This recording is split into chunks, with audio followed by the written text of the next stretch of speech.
సమస్యలతో విద్యార్థులకు సర్కారు బడులు స్వాగతం పలుకుతున్నాయి. అరకుర వసతులతో విద్యా సంవత్సరం ప్రారంభమై 15 రోజులు అవుతున్నా బడిపాట ప్రచార ఆర్భాటాలతో విద్యాశాఖ అధికారులు చేతులు దులుపుకుంటున్నారు. ప్రారంభమైన ప్రభుత్వ స్కూళ్ల వసతులపై బీఆర్కే న్యూస్ ప్రత్యేక కథనం.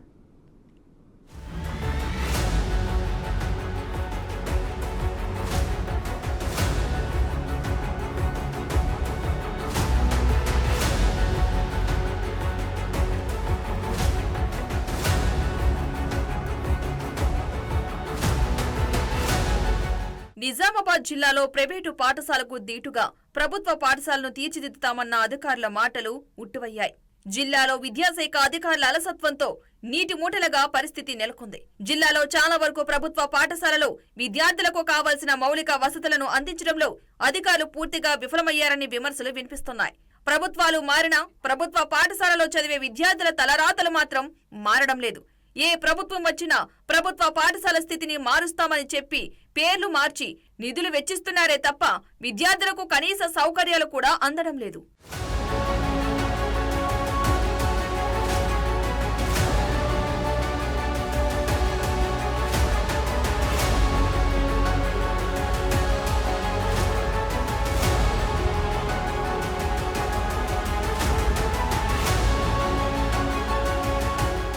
గత ప్రభుత్వం పాఠశాలల పరిస్థితి మార్చాలని పెద్ద టార్గెట్ పెట్టుకుంది. అందులో భాగంగా మన ఊరు మనబడి పేరిట నిధులు వెచ్చించి కోట్ల రూపాయలు వృధా చేశారు. అయినా ఆ పాఠశాలలో కనీస మౌలిక సదుపాయాలు సమకూర్చలేదు. ఈ విద్యా సంవత్సరం కొత్తగా వచ్చిన ప్రభుత్వం వాటి అభివృద్ధి కోసం అమ్మ ఆదర్శ పాఠశాల కమిటీలు జిల్లా వ్యాప్తంగా ఏర్పాటు చేసింది. జిల్లా వ్యాప్తంగా అమ్మ ఆదర్శ పాఠశాలలకు 739 బడులను ఎంపిక చేశారు. కానీ ఏ ఒక్క పాఠశాలలో కూడా విద్యార్థులకు కనీస సౌకర్యాలు కల్పించలేదని విమర్శలు విద్యా సంవత్సరం రోజే స్పష్టంగా కనిపించింది. నిజామాబాద్ నగరంలో ఉన్నటువంటి ప్రభుత్వ పాఠశాలల్లో వసతులు లేక విద్యార్థులు ఇబ్బంది పడుతూ ఉన్నారు. ప్రధానంగా కోటగలిగినటువంటి అమ్మాయిలకు సంబంధించినటువంటి పాఠశాలలో పైన పాఠశాలకు గోడలు ఉన్నప్పటికీ పైన రేకులు లేకపోవడం, కొన్ని తరగతి గదులు అట్లనే ఉన్నాయి. కొన్ని తరగతి గదుల్లో పెచ్చులు ఊడిపోవడంతో రేకులకు వర్షం నీళ్ళు వచ్చేటువంటి పరిస్థితి ఉన్నది. గత ప్రభుత్వాల నిర్లక్ష్యం మూలంగా ఈ అధికారులు చేయడం మూలంగా ఈ నిర్లక్ష్యము కొనసాగుతుంది. కాబట్టి ఇప్పటికైనా కానీ నూతనంగా వచ్చినటువంటి ప్రభుత్వంలోనైనా కానీ విద్యార్థులకు వసతులు కల్పించి వెంటనే నూతనంగా ఆ షెడ్లు ఏర్పాటు చేసి విద్యార్థులు చదువుకునే విధంగా చూడాలని కోరుతా ఉన్నాం. సుమారు నెలన్నర రోజుల వేసవి సెలవుల తర్వాత కూడా బడుల్లో ఇదే పరిస్థితి నెలకొంది. పిల్లలు సెలవులు ముగించుకుని బడులకు వస్తే మళ్లీ సమస్యలతోనే బడులు స్వాగతం పలికాయి. కొన్ని బడుల్లో గత ఏడాది ఉన్న సమస్యలే మళ్లీ విద్యార్థులు చవిచూడాల్సిన పరిస్థితి ఎదురైంది.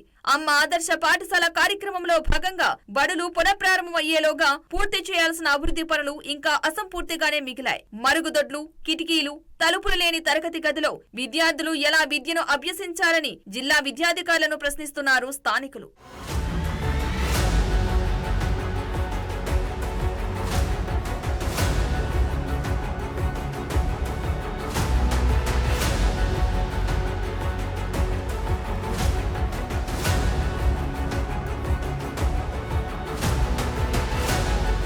నిజామాబాద్ జిల్లా వ్యాప్తంగా ప్రభుత్వ ప్రాథమిక పాఠశాలలు 789 ఉండగా ప్రాథమికోన్నత పాఠశాలలు 137, ఉన్నత పాఠశాలలు 269 ఉన్నాయి.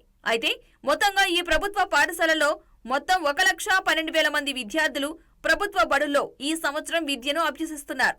ఇదిలా ఉండగా అమ్మ ఆదర్శ పాఠశాల కమిటీలకు సంబంధించి పాఠశాలలో మౌలిక వసతుల అభివృద్ధి పనులకై ప్రభుత్వం జిల్లాకు 39.38 కోట్ల రూపాయల చొప్పున మంజూరు చేసింది. అయితే ఇప్పటి వరకు ఏ ఒక్క పాఠశాలలో కూడా పూర్తి స్థాయిలో అభివృద్ధి పనులు పూర్తి కాకపోవడంతో విద్యార్థుల చదువులు సవాలుగా మారాయి. ఏదైతే కోటగల్లీలో ఉన్నటువంటి ప్రభుత్వ పాఠశాల ఏదైతే ఉందో గర్ల్స్ బాలికల పాఠశాల ఈరోజు అధ్వానంగా మారినటువంటి పరిస్థితి ఉంది.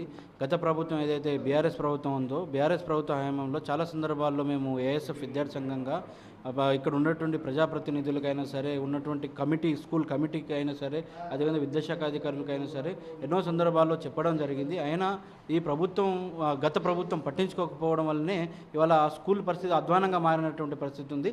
కాబట్టి ఈ ప్రభుత్వం అయినా ఏదైతే కాంగ్రెస్ ప్రభుత్వం ఉందో ఈ ప్రభుత్వం అయినా ఇప్పటికైనా ఆ ప్రభుత్వ ఏదైతే కోటగల్లి గర్ల్స్ హై స్కూల్ ఉందో అది చాలా ఒక 50-60 సంవత్సరాలు 100 సంవత్సరాల చరిత్ర కలిగినటువంటి స్కూల్ కాబట్టి ఖచ్చితంగా ఆ స్కూల్ని మాడిఫై చేసి నూతన బిల్డింగ్ని నిర్మాణం చేసే విధంగా గవర్నమెంట్ చర్యలు తీసుకోవాలి. దాంతోపాటు మన ఊరు మన బడి ఏదైతే ఉందో ఆ కార్యక్రమంలో కూడా దాన్ని టెండర్ రూపంలో కేటాయించి ఆ కేటాయించినటువంటి డబ్బుల్ని సక్రమంగా ఆ స్కూల్ అభివృద్ధికి ఈ ప్రభుత్వం అభివృద్ధి చేయడానికి దోహదపడాల్సినటువంటి అవసరం ఉందని. గత ఏడాది జిల్లా కేంద్రంలోని కోటగల్లిలో ఉన్న గర్ల్స్ హై స్కూల్లో విద్యుత్ సరఫరా లేదు. వర్షాకాలంలో తెగిపోయిన వైర్ల వల్ల స్కూల్ భవనానికి కరెంట్ షాక్ ఏర్పడి విద్యార్థులు విద్యుత్ ఘాతకానికి గురైన సందర్భాలు ఉన్నాయి.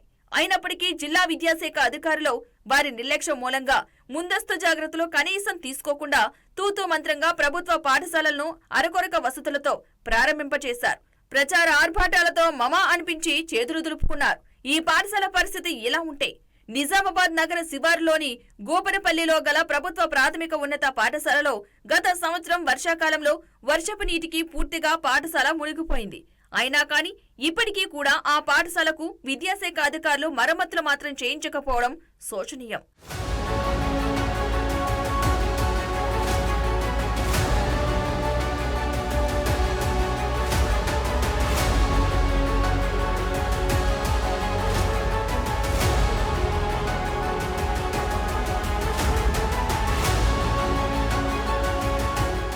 అయితే గత కొన్ని రోజుల నుంచి జిల్లా కలెక్టర్ ఇలాంటి ప్రభుత్వ పాఠశాలలపై దృష్టి పెట్టారు. విద్యా సంవత్సరం ప్రారంభం నాటికి ప్రభుత్వ పాఠశాలలో ఎలాంటి సమస్యలు ఉండకూడదని క్షేత్రస్థాయిలో పర్యటించినప్పటికీ విద్యాశాఖ అధికారులు మాత్రం కలెక్టర్ ఆదేశాలను భేఖాతరు చేస్తూ విద్యార్థులను సమస్యల సుడిగుండంలో నెట్టేశారు. ఇప్పటికైనా ప్రభుత్వ పాఠశాలల్లో విద్యార్థులకు అన్ని రకాల కనీస మౌలిక వసతులు కల్పించాలని విద్యార్థి సంఘాల నాయకులు డిమాండ్ చేస్తున్నారు.